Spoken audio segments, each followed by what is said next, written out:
बच्चों welcome toppers तक। तो आज का हमारा टॉपिक क्या है? नर जनन तंत्र, जिसको इंग्लिश में क्या कहते हैं? Male reproductive system. तो आज हम इसके बारे में पढ़ेंगे। ये बोर्ड परीक्षाओं में 5 नंबर में इसका पूछा जाता है कि इसका संक्षिप्त वर्णन कीजिए। तो आज हम आप लोगों को अच्छे से समझाएंगे, इसके बाद आप लोगों को कभी इसमें दिक्कत नहीं आने वाली है।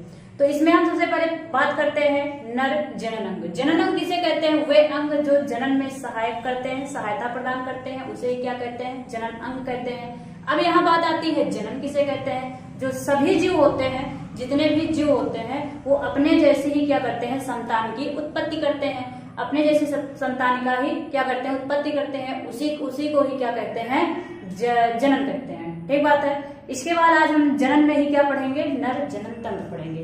तो नर जनन तंत्र में जो सबसे प्रमुख अंग होता है वो क्या होता है? वृषण होता है, जिसको इंग्लिश में क्या कहते हैं? टेस्टिस कहते हैं। और ये जो फिगर बना है ये किसका है? नर जनन तंत्र का। ये फिगर आप लोग अच्छे से ड्रा कर लीजिएगा, क्योंकि कभी कभी 4 नंबर में या 2 नंबर में परीक्षाओं में से फिगर ही पूछ लिया जाता है, लेकिन अक्सर जो पूछा जाता है इसका सचित्र वर्णन ही पूछा जाता है। ठीक, तो इसमें सबसे पहले क्या पढ़ेंगे? वृषण के बारे में पढ़ेंगे। तो वृषण, जिसको इंग्लिश में क्या टेस्टिस कहते हैं, जो वृषण होता है या जो होता है नर जनन अंग का क्या होता है? प्रमुख अंग होता है। नर जनन अंग का क्या होता है? प्रमुख अंग होता है। और इसमें कौन से हार्मोन्स का? टेस्टोस्टेरॉन हार्मोन्स का क्या होता है? स्राव होता है। और यही टेस्टोस्टेरॉन हार्मोन्स क्या करता है? द्वितीय गौण लैंगिक लक्षण का क्या करता है? निर्धारण करता है। अब आप लोग कहेंगे ये द्वितीय गौण लैंगिक लक्षण क्या होते हैं? तो देखिए, टेस्टोस्टेरॉन हुआ, हार्मोन स्रावित हुआ, कहां से? वृषण से। और ये क्या करता है? द्वितीय गौण लैंगिक लक्षण का क्या करता है? निर्धारण करता है।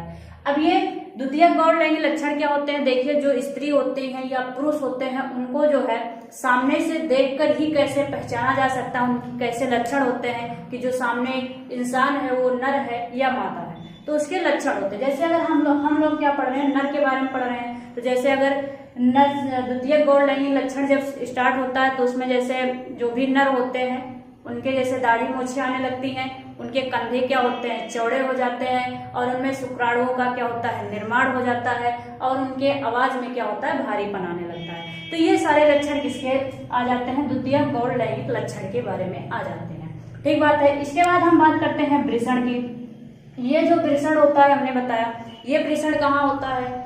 आइए सबसे पहले इसमें देख लेते हैं। वृषण की परिभाषा हम लोग पेपर में कैसे लिखेंगे अगर आ जाएगा? तो हमने बताया यह नर जनन तंत्र का क्या होता है? प्रमुख अंग होता है। इसके बाद कहा गया यह एक थैलेनुमा संरचना में बंद होता है, जिसे क्या कहते हैं? वृषण कोश कहते हैं। जिसे क्या कहते हैं? वृषण कोश कहते हैं। तो ये जो वृषण होता है, जिस थैले में बंद होता है, उसे भी क्या कहते हैं? वृषण कोश कहते हैं। इसके बाद कह रहे हैं इसकी संख्या क्या होती है? एक जोड़ी होती है। मतलब एक जोड़ी, आप 2 भी कह सकते हो। जोड़ी में 1 होती है और इनकी संख्या 2 होती है। इसके बाद कह रहे हैं इसमें शुक्राणुओं का क्या होता है? निर्माण होता है। और यह दोनों टांगों के बीच में स्थित होता है। ये क्या होता है? उदर गुहा के बाहर स्थित होता है। देखिए क्यों स्थित होता है, ये भी क्वेश्चन पूछा जाता है कि वृषण जो होता है उदर गुहा के बाहर ही क्यों स्थित होता है? तो वृषण में हमने बताया कि शुक्राणुओं का निर्माण होता है। तो उस शुक्राणु के निर्माण के लिए जो होता है टेम्परेचर बहुत कम आवश्यकता होती है। और हमारे जो भी नर होते हैं उनके शरीर का टेम्परेचर बहुत हाई होता है, इसलिए ये क्या होता है? शरीर से बाहर होता है। और ये बाहरी वातावरण से ही अपना टेम्परेचर मेंटेन रखते हैं और उसी से ही क्या करते हैं? अपने शुक्राणुओं का निर्माण करते हैं। तो ये बात हो गई किसकी? वृषण की। अब आगे हम देखते हैं क्या है? अर्धवृषण। अर्धवृषण क्या होता है? यह वृषण के ऊपर कुंडलित अवस्था में होता है। इसके बाद कह रहे हैं इसमें शुक्राणु परिपक्व होते हैं। इसका आकार घोड़े के नाल के आकार का होता है।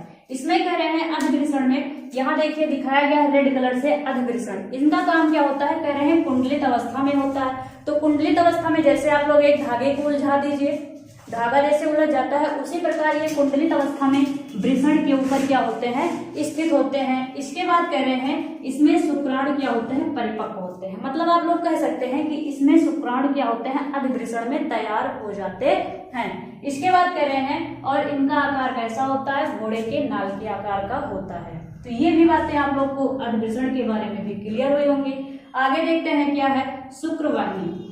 शुक्रवाहिनी का काम क्या होता है? यह लगभग 20 सेंटीमीटर लंबी एक नली होती है जो वृषण तथा अर्धवृषण में बने शुक्राणुओं को शुक्राशय तक ले जाती है। इसके बाद देखिए, हमने बताया वृषण में क्या होता है, शुक्राणु का निर्माण होता है और शुक्राणु तैयार कहाँ होते हैं, परिपक्व कहाँ होते हैं, अर्धवृषण में। ठीक, अब यहां से शुक्राणुओं को ले जाके शुक्राशय में देने का कार्य किसका होता है, शुक्रवाहिनी का होता है। ठीक बात है कि जो वृषण और अर्धवृषण होते हैं, इसमें जो शुक्राणु बनते हैं उसको ले जाके शुक्राशय में देने का कार्य किसका होता है, तो शुक्रवाहिनी का कार्य होता है, वही हमने बताया। और इसकी लंबाई कितनी होती है, 20 सेंटीमीटर होती है। ठीक, ये भी समझ में आया होगा। अगला देखते हैं क्या है, शुक्राशय। शुक्राशय देखते हैं, शुक्राशय क्या है, यह एक मांसल थैलेनुमा संरचना होती है। मांसल थैले के आकार की एक संरचना होती है, यहाँ आप लोग को दिखाई पड़ रहा होगा ब्लू कलर से।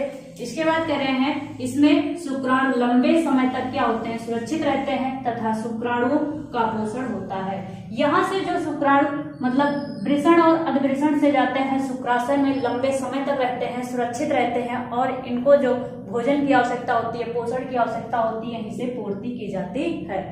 ये भी बातें आप लोगों को समझ में आई होंगी। अब अगला है हमारा शिशन। दो ही अंग और बचते हैं इसमें। अगला क्या है, शिशन। यह एक मांसल संरचना होती है, यह एक मैथुन अंग है जो संभोग के दौरान योनि में शुक्राणुओं को क्या करती है, स्थानांतरित कर देती है। संभोग के दौरान यौन में क्या करती है, जो भी शुक्राणु होते हैं उनको स्थानांतरित कर देती है। फिर इसके बाद अगला क्या आता है, मूत्रवाहिनी। इसका कार्य क्या होता है, ये मूत्र और वीर्य को क्या करती है, दोनों को ही बाहर निकालने का कार्य करती है या बाहर निकालने का एक रास्ता होता है। ठीक बात है। तो इसके बाद हमने इसमें जो है जो अंग थे उसके बारे में देखा। अभी इसमें यहाँ पर लिखा गया है क्या, प्रोस्टेट ग्रंथि। अभी कुछ सहायक ग्रंथियां भी होती हैं इसमें। अब इसको आप लोग लिख लीजिए, इसको इरेज करेंगे, फिर जो ग्रंथियां, 2 ग्रंथियां पाई जाती है उसके बारे में आप लोग को बताते हैं। आइए बच्चों, इसके नर जनन अंग के जो सहायक ग्रंथियां हैं इसके बारे में पढ़ लेते हैं। यहाँ आप लोग को एक ग्रंथि दिखाई पड़ रही होगी, प्रोस्टेट ग्रंथि। 2 ग्रंथियां पाई जाती हैं, एक ग्रंथियां यहाँ पाई जाती हैं, एक ग्रंथियां मलाशय के पास कुछ यहाँ पाई जाती हैं। ठीक, आइए इसमें देख लेते हैं सहायक जनन ग्रंथियां। सहायक जनन ग्रंथियां किसे कहते हैं, तो ऐसी ग्रंथियां जो केवल जनन में सहायक होती हैं, केवल सिर्फ जनन में सहायक होती हैं, ऐसी ग्रंथियों को ही क्या कहते हैं, सहायक जनन ग्रंथियां कहते हैं। और ये जो ग्रंथियां होती हैं 2 प्रकार से होती हैं। एक होती है क्या, प्रोस्टेट ग्रंथि। कौन सी, प्रोस्टेट ग्रंथि। यहाँ दिखाई पड़ रहा होगा रेड कलर से आप लोग को। तो इसमें ये क्या है, इसमें क्षारीय चिपचिपे पदार्थ का क्या होता है, स्राव होता है। यह एक तरल पदार्थ होता है जो मूत्र मार्ग को क्षारीय और चिकना बना देता है। तो कौन सी ग्रंथि है, प्रोस्टेट ग्रंथि है, जो मूत्र मार्ग को कैसी बना देती है, क्षारीय बना देती है और चिकना बना देती है, जिसके कारण जो भी शुक्राणु होते हैं वो मरे ना, मतलब जीवित रहें और सक्रिय रहें। इसलिए यह क्या करती है, मूत्र मार्ग को कैसा बना देती है, क्षारीय और चिकना बना देती है। इसके बाद हम बात करते हैं काउपर ग्रंथि, या इसी का दूसरा नाम क्या होता है, पेरिनियल ग्रंथि। ये ग्रंथि कहाँ स्थित होती है, तो मलाशय के पास कुछ यहाँ पर स्थित होती है। कौन सी ग्रंथि, काउपर ग्रंथि।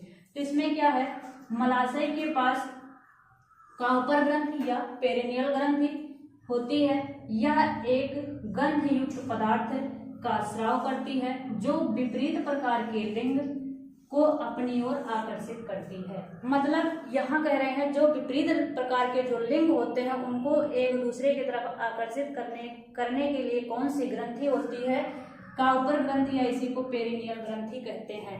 मतलब इसका क्या है कि जो लड़के होते हैं लड़कियों की तरफ और लड़कियां क्या होती हैं लड़कों की तरफ आकर्षित होती हैं, इसके लिए कौन सी ग्रंथि होती है, तो काउपर ग्रंथि होती है। तो आप लोग को आज नर जन्म तंत्र आप लोग को अच्छे से समझ में आया होगा। तो समझ में आया तो आप लोग लाइक कर दीजिए। हमारे चैनल पर जो भी स्टूडेंट नए हैं चैनल को सब्सक्राइब कर लीजिए, इसके बाद अपने दोस्तों में शेयर भी कर दीजिए, और कमेंट बॉक्स में कमेंट करके जरूर बताना कि वीडियो आप लोगों को कैसी लगी। फिर मिलते हैं ऐसे एक शानदार टॉपिक के साथ, तब तक के लिए थैंक यू सो मच।